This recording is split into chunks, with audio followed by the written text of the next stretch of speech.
प्रिय विद्यार्थियों नमस्कार। एजुकेशन स्कूल परिवार में आपका स्वागत है। हम दिल्ली पुलिस कांस्टेबल के प्रीवियस पेपर सोल्व कर रहे थे। 15 दिसंबर 2020 मॉर्निंग शिफ्ट के हमने 8 क्वेश्चन सोल्व कर लिए थे। क्वेश्चन नंबर 9, जब पूर्णांक n को 9 से भाग दिया जाता है तो शेषफल 4 प्राप्त होता है। यदि 15n को 9 से भाग दिया जाए तो शेषफल क्या होगा। क्या बता रखा है, जब n को 9 से भाग दिया जाता है तो शेषफल कितना बचता है, 4। इन 4 क्या है, शेषफल, रिमाइंडर। पूछा क्या है, 15n को 9 से भाग दिया जाए तो शेषफल क्या होगा। भाई देखो, जब n को 9 से भाग देते हैं शेषफल क्या बचता है, 4। और ऐसा हमें 15 बार करना है तो हर बार 4 4 शेष बचेगा। भाई n को भाग देंगे 4 शेषफल, फिर n को देंगे 4, 15 बार बचेगा ऐसा। तो क्या हो जाएगा, 15 गुणा 4 कितना हो जाएगा, 60। 60 को हम 9 से भाग दे देंगे, ठीक है। 60 को 9 से भाग देंगे, शेषफल क्या बचेगा, 6 बार में भाग जाएगा 54, क्या बचेगा 6।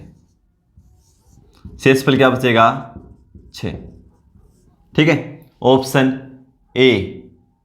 Question number 10, 4a³ b² c²। और दूसरी संख्या क्या है, 6a² b³ c और 8a³ b और c² का महत्तम समावर्तक यानी HCF निकालना भाई हमें। तो कैसे निकालेंगे, सबसे पहले संख्या का निकाल दो। संख्या क्या है इसमें, 4, 6 और 8। इसका HCF निकालेंगे, हाईएस्ट कॉमन फैक्टर, यानी बड़ी से बड़ी संख्या क्या होगी जो तीनों को पूर्णतः विभाजित कर दे। तो क्या होगी, 2। तीनों में जो कॉमन होगा ना वही हम लेंगे। तो इसमें देखो क्या है, a³, इसमें a², इसमें a³। तीनों में a है और पावर क्या है तीनों में, 3 2 3। तो कॉमन क्या ले सकते हैं भाई, 2, क्योंकि इनके पास तो 3 3 है, इसके पास तो 3 नहीं है, तो सभी से क्या होगा, 2 2 लेनी पड़ेगी, a²। फिर देखो b इसमें भी है, इसमें भी, इसमें b लिखो। पावर देखो, इसमें 2, इसमें 3, इसमें 1। तो कॉमन लेंगे तो इसमें 1 ही लेंगे। तीनों के पास 1 1 दे सकते, क्योंकि ये तो 2 नहीं दे सकता ना। उसके बाद देखो c इसमें भी, इसमें भी, इसमें भी। पावर देखो, इसमें 2, इसमें 1, इसमें 2। तो कितनी लेंगे, 1। तो अच्छी हमारा क्या हो जाएगा, 2a² bc, 2a² bc। Option B हो जाएगा। क्वेश्चन नंबर 11, एक व्यक्ति नाव से जल धारा के प्रवाह की विपरीत दिशा में 33 किलोमीटर की दूरी 3 घंटे में तय करता है और जल धारा के प्रवाह की दिशा में 100 किलोमीटर की दूरी 4 घंटे में तय करता है। उसे स्थिर जल में 36 किलोमीटर की दूरी तय करने में कितना समय लगेगा, और समय घंटे में बताना है भाई। तो देखो भाई, दिशा में, जिस दिशा में पानी बहता है और विपरीत दिशा में जो पानी बहता है उसके विपरीत दूसरी दिशा में जाएं, यानी अपोजिट जाएं, ठीक है। तो प्रवाह के विपरीत दिशा में 33 किलोमीटर, विपरीत दिशा में कितना जाता है, 33 किलोमीटर। कितने समय में, 3 घंटे में। तो क्या, दूरी बटा समय, 3 से भाग दे दो, कितना आएगा, चाल आ जाएगा 11 किलोमीटर पर आवर। और जल प्रवाह के दिशा में 100 किलोमीटर, दूरी कितनी है, 100 किलोमीटर, और समय कितना लेता है, 4 घंटे। तो दूरी बटा समय क्या आ जाएगा, चाल कितना आ जाएगा, 25 किलोमीटर प्रति घंटा। अब देखो, जब हम जिस दिशा में पानी बहता है उस दिशा में जाते हैं तो क्या होता है, जो नाव की चाल है स्थिर जल में वो प्लस जो धारा की चाल है, पानी की चाल है, वो जुड़ जाती है। विपरीत दिशा में जाते हैं तो क्या होता है, जो हमारे शांत जल में नाव की चाल है उसमें से धारा की चाल घट जाती है। और हमें स्थिर जल की निकालनी हो तो दिशा और विपरीत दिशा दोनों जोड़ दो, 25 + 11 और 2 से भाग कर दो, ठीक है।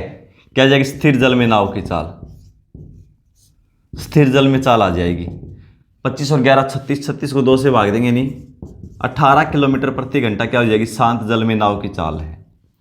पूछा क्या है, स्थिर जल में 36 किलोमीटर की दूरी तय करना है, तो समय कितना लगेगा। दूरी हमारे पास है, चाल हमारे पास है, दूरी बटा समय। 36 को 18 से भाग देते हैं, कितना आ जाएगा भाई, 2 घंटे में वो दूरी कवर कर लेगी, ठीक है। Option A. Question number 12 simplification का है। तो देखो कैसे सोल्व करेंगे।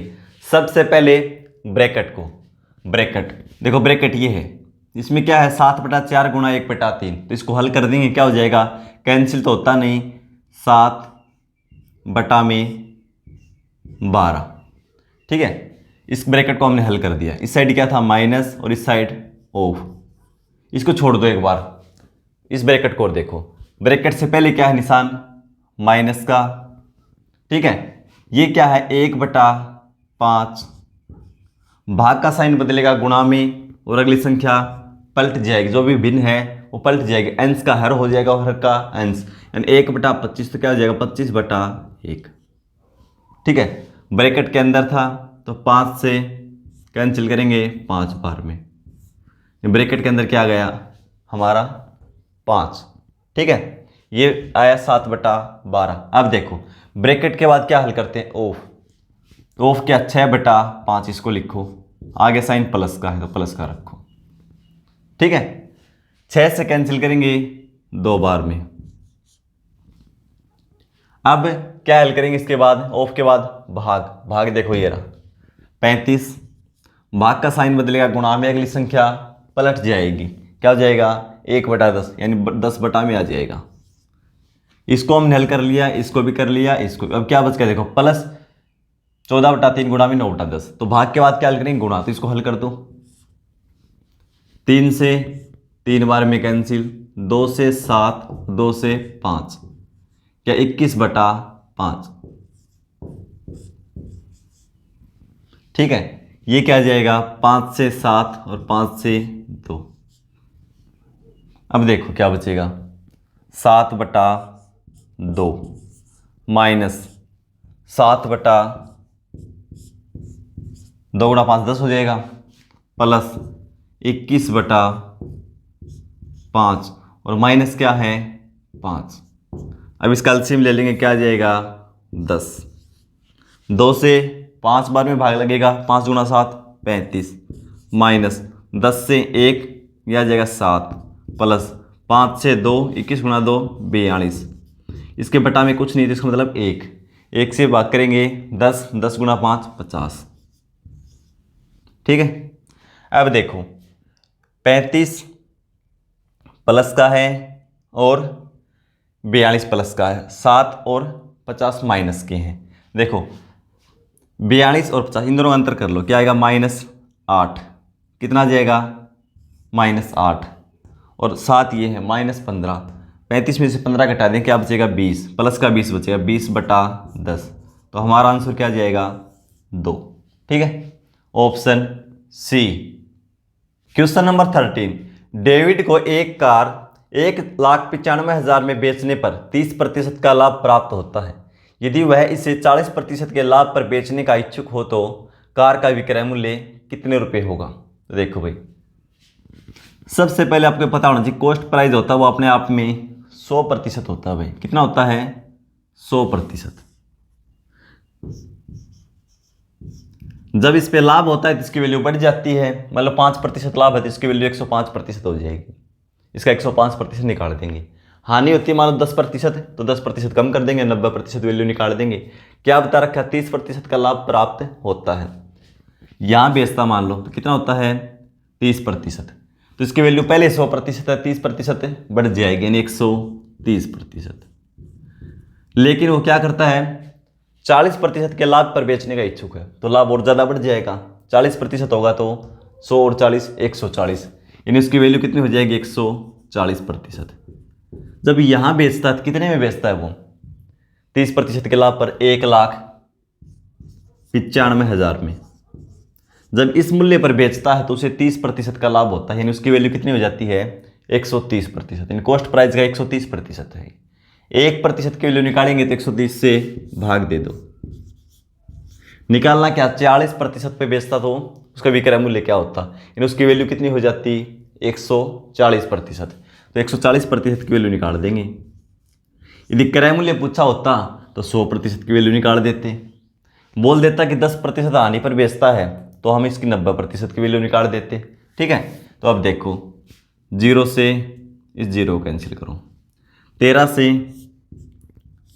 एक बार में बचेगा 6, 13 5 65, 3 0 लगा दो, 15,000 की और 14 की गुणा कर दो, यानी 3 जीरो हैं।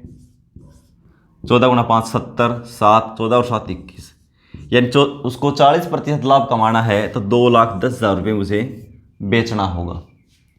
Option B.